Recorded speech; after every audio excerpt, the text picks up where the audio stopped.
कांग्रेस यदि एकजुट है, कांग्रेस में कोई टूट नहीं हो रही है, कोई बड़ी फूट नहीं हो रही है, तो निश्चित रूप से इसकी एक बड़ी वजह सीएम हेमंत भी है। सीएम हेमंत ही इसका केवलहार है।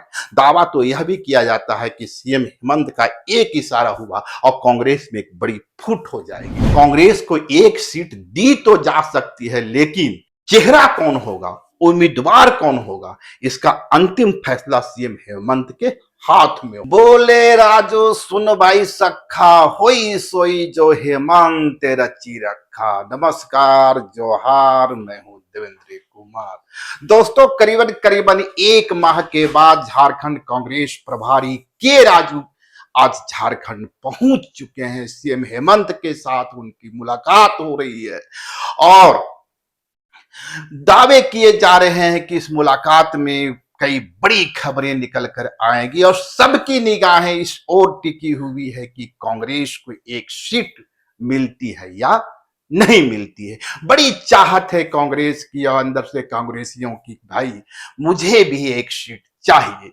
लेकिन ये जिस तरीके से एक महीने के बाद के राजू की एंट्री हुई और दावा किया जा रहा था कि के राजू का पैर में चोट है और शायद इसी के कारण ही उनकी झारखंड में एंट्री इतनी देर से हो रही है। हालांकि कुछ समीक्षक यह भी कह रहे थे कि के राजू का पैर क्षतिग्रस्त होने का कारण झारखंड कांग्रेस का क्षतिग्रस्त तो होना नहीं है, या के राजू का पैर क्षतिग्रस्त है इसलिए झारखंड कांग्रेस इस तरह क्षतिग्रस्त है। दरअसल के राजू के सामने दो बड़ी चुनौतियां हैं। एक चुनौतियां संगठन के अंदर से आती दिख रही है, दूसरी चुनौती जेएमएम से एक सीट लेने की है। जेएमएम अंदर की चुनौती की हालत यह है कि कांग्रेस के अंदर न जाने कितने कांग्रेस बनते दिख रहे हैं, कांग्रेस कितने धड़ों में बढ़ता हुआ दिख रहा है। भोजपुरी मगही के सवाल पर कांग्रेस की कम से कम दो से कुछ मंत्रियों का एक अलग सुर है, या कांग्रेस का एक अलग सुर है। दूसरे तरफ जो जेएमएम के मंत्री हैं उनका एक अलग आलाप है और इसके कारण पूरे झारखंड में कोहराम है। मैं बात कर रहा हूं मगही भोजपुरी की। मगही भोजपुरी अंगिका को लेकर जिस तरीके से फाइनेंस मिनिस्टर राधा कृष्ण किशोर ने मोर्चा खोल रखा है और सीधे सीधे प्रदेश अध्यक्ष केशव महतो कमलेश से सवाल पूछा है कि मगही भोजपुरी के सवाल पर अब कांग्रेस का ऑफिशियल स्टैंड क्या है, इसके कारण कांग्रेस कहीं ना कहीं असहज होती दिख रही है। इसलिए कि जेएमएम की ओर से या जेएमएम के 3 मंत्री जो उस कमेटी का हिस्सा थे, 2 मंत्री, बाद में 2 मंत्री और जोड़ दिया गया, उनकी ओर से लगातार भोजपुरी और मगही की विरोध की खबरें आ रही थी। तो एक तो भाषा का सवाल, दूसरा जो महत्वपूर्ण सवाल है सत्ता में हिस्सेदारी का सवाल। राधा कृष्ण किशोर ने इसी बीच सीएम हेमंत को एक पत्र लिखा है और उसमें पूछा है कि कांग्रेस का जो वादा था यानी 450 रुपये में गैस सिलेंडर का, उस वादा का क्या हुआ। और यही सवाल उन्होंने केशव महतो कमलेश से भी पूछा था। मैं इन चीजों को इसलिए बता रहा हूं कि जिस पृष्ठभूमि में के राजू की एंट्री हो रही है, जिस पृष्ठभूमि में के राजू झारखंड में पहुंच रहे हैं, सीएम हेमंत से उनकी मुलाकात हो रही है, उसकी पृष्ठभूमि क्या है, कांग्रेस कितने विवादों में, कितने उलझन में फंसती हुई नजर आ रही है। और जिस तरीके से हालिया दिनों में झारखंड संगठन का विस्तार हुआ, 314 लोगों की कमेटी बनी, प्रदेश अध्यक्ष केशव महतो कमलेश ने अपनी कमेटी का निर्माण किया, उसको लेकर भी तमाम तरह के सवाल हैं। सवाल यह पूछा जा रहा है कि यह जो टाइटैनिक जहाज का निर्माण कर लिया है, उसका गठन कर लिया है, इस जहाज कि मायने क्या है, मतलब क्या है। सवाल ये पूछे जा रहे हैं कि यहां चाय देने वाले, हुक्का ढोने वाले को भी कमेटी का हिस्सा बना दिया गया जा रहा है। सवाल यह भी उठ रहा है कि इस कमेटी में पर्याप्त भागीदारी नहीं। हालांकि 314 लोगों की कमेटी है, पिछड़ी जाति से आने वाले जो कांग्रेसी कार्यकर्ता हैं उनका दंश यह है, उनकी पीड़ा यह है कि उन्हें सम्मान नहीं मिला।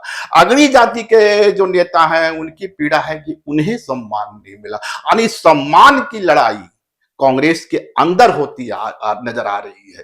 कांग्रेस न जाने कितने टुकड़ों में विभक्त होता नजर आ रहा है। और ये स्थिति आज कांग्रेस की पहली बार नहीं है। इसके पहले से यानी करीबन करीबन 6 से 7 वर्षों से कांग्रेस की यही स्थिति रही है।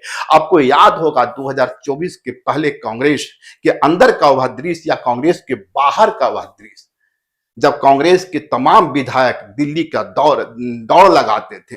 उसमें दीपिका पांडे भी थी, अमका पांडे भी थी, पूर्णिमा नीरज सिंह भी थी, अनूप सिंह भी थे। ये तमाम लोग दिल्ली का दौरा करते रहते थे। और दिल्ली का दौरा इसलिए करते रहते थे कि उस वक्त के जो मंत्री थे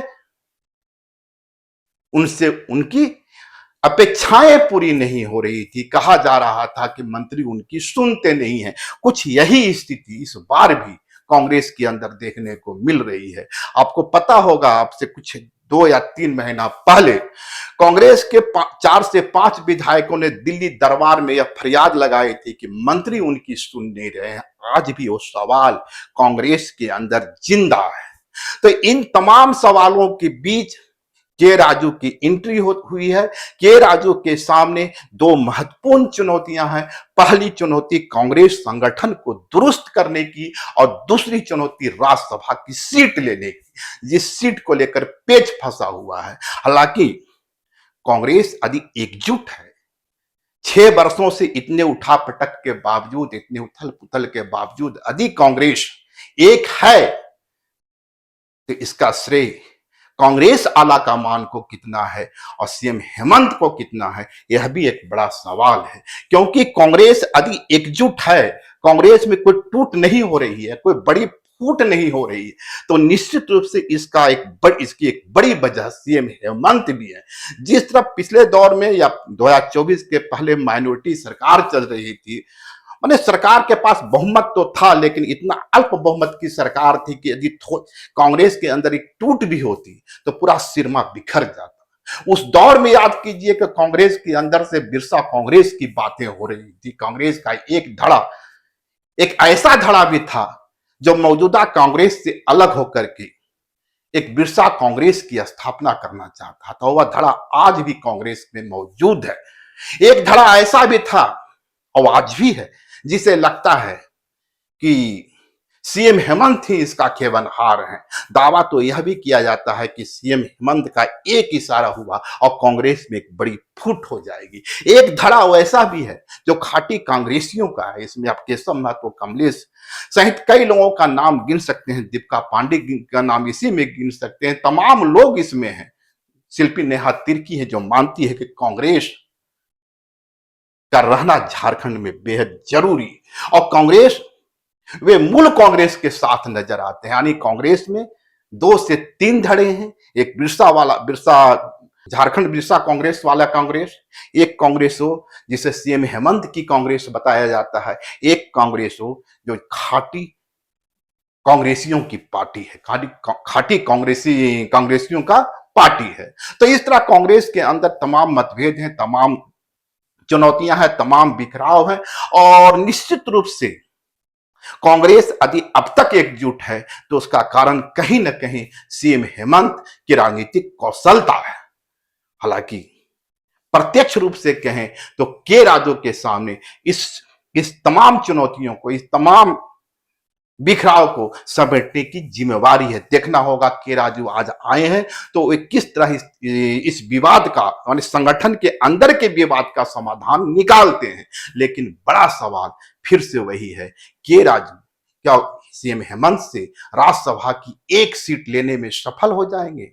जिस तरीके से जेएमएम की ओर से दावेदारी आ रही है, जेएमएम की ओर से बताया जा रहा है कि 2 से 2 सीटों पर, यानी दोनों ही सीटों पर उसके उम्मीदवार होंगे, उसके कारण कहीं न कहीं कांग्रेस में एक नाराजगी पसर तो जरूर रही है। कांग्रेसी जो खाटी कांग्रेसी हैं उन्हें लग तो जरूर रहा है कि भाई सारी मलाई एक ही पार्टी के हिस्से क्यों? कांग्रेस के पास भी 16 विधायक हैं और कांग्रेस इस गठबंधन का एक बड़ा पार्टनर है, तो उसका भी सम्मान होना चाहिए। के राजू के सामने यही चुनौती है कि वे हेमंत सोरेन से, सीएम हेमंत से उस एक सीट को कैसे निकलवा लेते हैं, कैसे मनवा लेते हैं।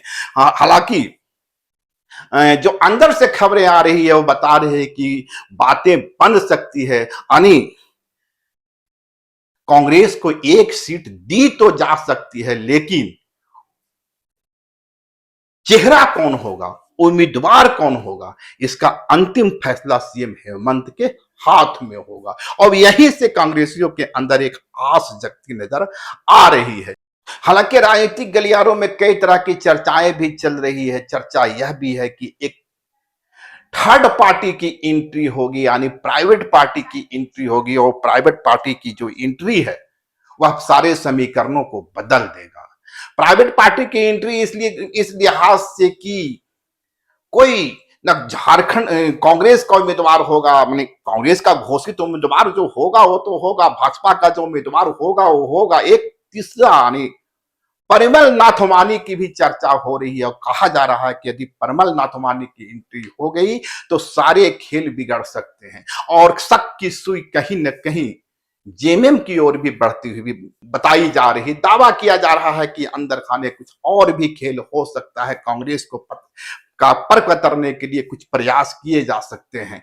कांग्रेसियों का भी कहना है कि सीट तो दे दी जाएगी, लेकिन सीट जीतने के लिए कितना जद्दोजहद जेएमएम की ओर से किया जाएगा यह भी देखने वाली बात होगी। ऐसा नहीं कि सीट दे दी जाए और अंदर खाने खेल कुछ दूसरा हो जाए, क्योंकि परिमल नाथवानी इस मामले में बड़े उस्ताद माने जाते हैं। लंबे समय तक झारखंड से राज्यसभा सदस्य रहे हैं। जो राज्यसभा का चुनाव होता है उसमें कई तरह के खेल होते हैं, लेकिन यहां याद रहे कि जिस तरीके से भाजपा की ओर से उम्मीदवार देने की घोषणा की गई, उसके बाद सुप्रियो भट्टाचार्य ने तत्काल मोर्चा खोल लिया, चुनाव आयोग सहित तमाम संस्थाओं को चिट्ठी लिखी और इस बात का दावा किया कि भाजपा कहीं न कहीं हॉर्स ट्रेडिंग की तैयारी में है, यानी एन केन प्राक्रेन चुनाव जीतना चाहती है। दूसरी ओर बाबूलाल मरांडी से लेकर तमाम लोगों ने दावा किया कि इस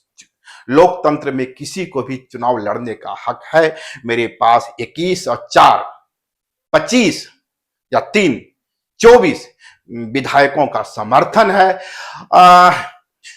बाकी लोगों की अंतर आत्मा है, अंतर आत्मा के आधार पर वोट देने की आह्वान किया जाएगा, और यदि अंतरात्मा की आवाज पर हमें समर्थन मिलता है तो कमल खिल सकता है। यह जो कमल खिल सकता है, उसके बाद जिस तरीके से सुप्रियो भट्टाचार्य लगातार भाजपा को निशाने पर ले रहे हैं, उससे एक बात तो समझ में आ रही है कि जिन लोगों के द्वारा यह दावा किया जा रहा है कि भाजपा और कांग्रेस के अंदर कहीं खिचड़ी पक रही है, वैसी कोई बात नहीं है। तो इस तरह के तमाम समीकरण हैं। एक तरफ परिमल नाथवानी की प्राइवेट एंट्री की बात कही जा रही है, दूसरी तरफ भाजपा के उम्मीदवार, भाजपा का प्रत्याशी होने की, भाजपा की ओर से प्रत्याशी घोषित करने का ऐलान कर दिया गया है। विपरीत परिस्थितियां तो जरूर है, लेकिन इन तमाम विपरीत परिस्थितियों के बीच यदि कोई समाधान नजर आता है तो समाधान सिर्फ सीएम हेमंत नजर आते हैं, और हेमंत हिम इसका रास्ता निकालेंगे, और हेमंत ही इस बात को मुतमईन करेंगे, यानी सुनिश्चित करेंगे कि कांग्रेस को यदि सीट मिलती है तो कांग्रेस उस सीट को जीत में बदल सकती है, नहीं तो सीट मिलना दूसरी बात है और सीट को जीत में बदलना दूसरी बात है। देखते हैं चंद दिनों में 1 जून से जब इसकी प्रक्रिया शुरू होगी, उसके बाद खेल या रंग कौन कौन से देखने को मिलते हैं। फिलहाल के राजू की एंट्री हो गई है और के राजू सीएम हेमंत से मुलाकात कर चुके हैं। शुक्रिया, नमस्कार। लाइव लगातार के वीडियो को लाइक करें, सब्सक्राइब करें और बेल आइकन को दबाना न भूलें।